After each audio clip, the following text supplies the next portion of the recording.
Hello everyone, this is Amber with Staying Crafty. Today I'm here doing a Cricut project.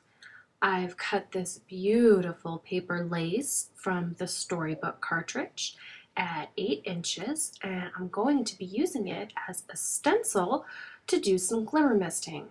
So I've got the paper that I'd like to glimmer mist inside of a box so that I can spray it without it going everywhere. I've used this Tombow Mono adhesive, the removable kind, all over the back of that paper lace so that I can adhere it down to this paper to make a nice stencil. And I take a fair bit of time making sure I press down each of these frilly little edges because if they curl up, it could affect the way my design sprays. This is Blue Skies Glimmer Mist. It's what I have decided to use. So it needs to be mixed up really well in order to spray it because all the glimmer settles to the bottom of the bottle very quickly. So I'm just giving that some liberal swishing and shaking before I spray it. And things had already started to curl up on my template there, so I gave it another press. I'm just glimmer misting from up above it. I started off a little further away and a little more gentle with my presses. And then as I got a feel for what I was doing, I moved in a little closer and just tried to spray evenly all across where that stencil was. I'm not the best at it, but it came out pretty good. So here I'm removing the template and you can see the beautiful design it left. Oh, isn't that so pretty? Love it. So this is a little bird I cut from the Serenade cartridge. I love that little cartridge. I've got another bird, the same exact bird. I cut it in yellow.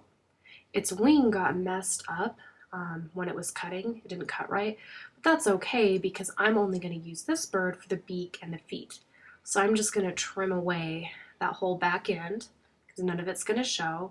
I chopped off a bit at the top of the head. Really that's just to make layering it easier. It's not necessary. So I have my front layer, the main part of my bird. I'm just trimming off the legs. And now I'm going to trim off the beak. I love these Martha Stewart scissors. So now I'm using my ATG gun on the little yellow portion of my bird. I'm just going to set him right behind so that I have a beak and some feet.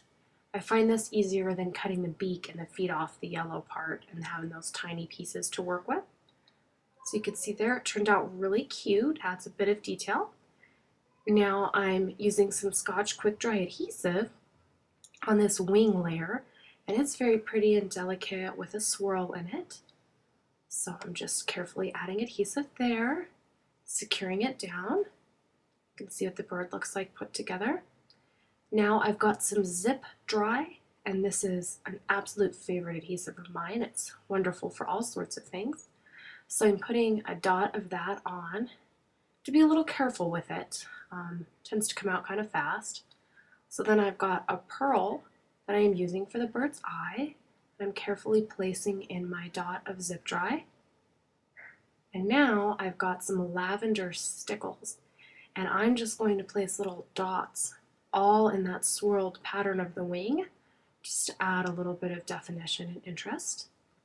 I love my Fiskars paper trimmer. What's so wonderful about this for me is that there's a wire.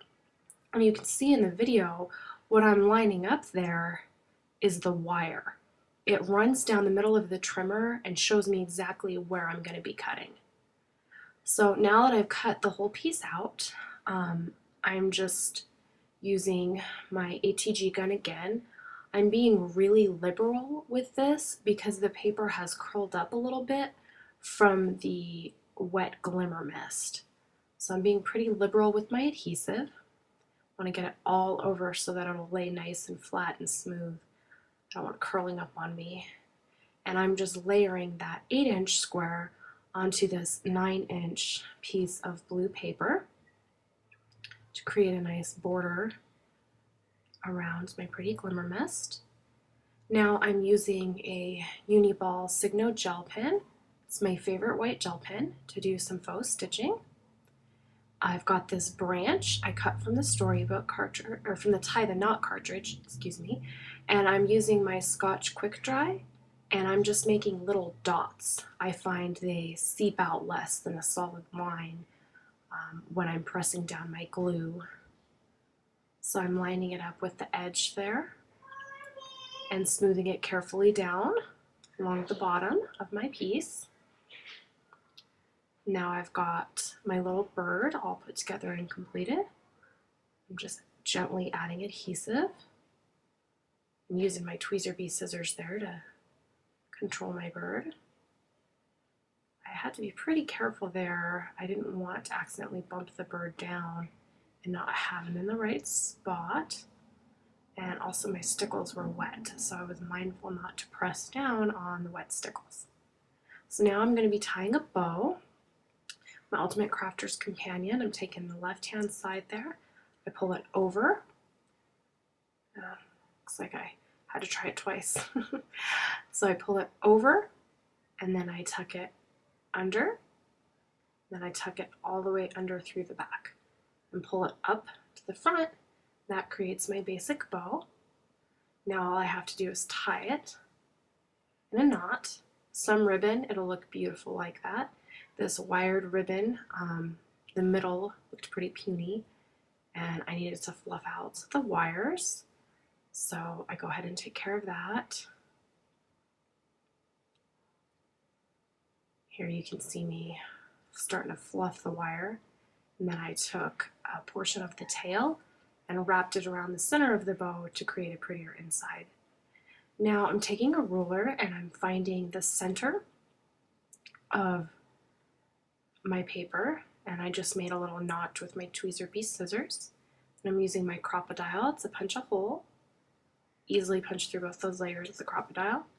And now I've got my ribbon. I'm going to be creating a hanger with this. So this is pretty fat ribbon, so I kind of crunched the edge and twisted it to make it easier to push it through that little hole that I've created. So I take it and push it from front to back, just like that. I did the same thing with the other side, and there I am taping the back. In this case I used like a red line tape. You could also use Scotch tape, but I thought this would be a little stronger. I just used that. Here I've got a pop-up glue dot, and I just pick that up by pressing the bow into it. Then I can use that to adhere my bow down. So pretty, really easy to do. So here's a couple close-up shots of the finished project. It's pretty simple, but I thought it was elegant and pretty and a lot of fun to do. So thank you so very much for watching. I hope you have a wonderful and very crafty day. And if you're watching this on YouTube, please stop by my blog.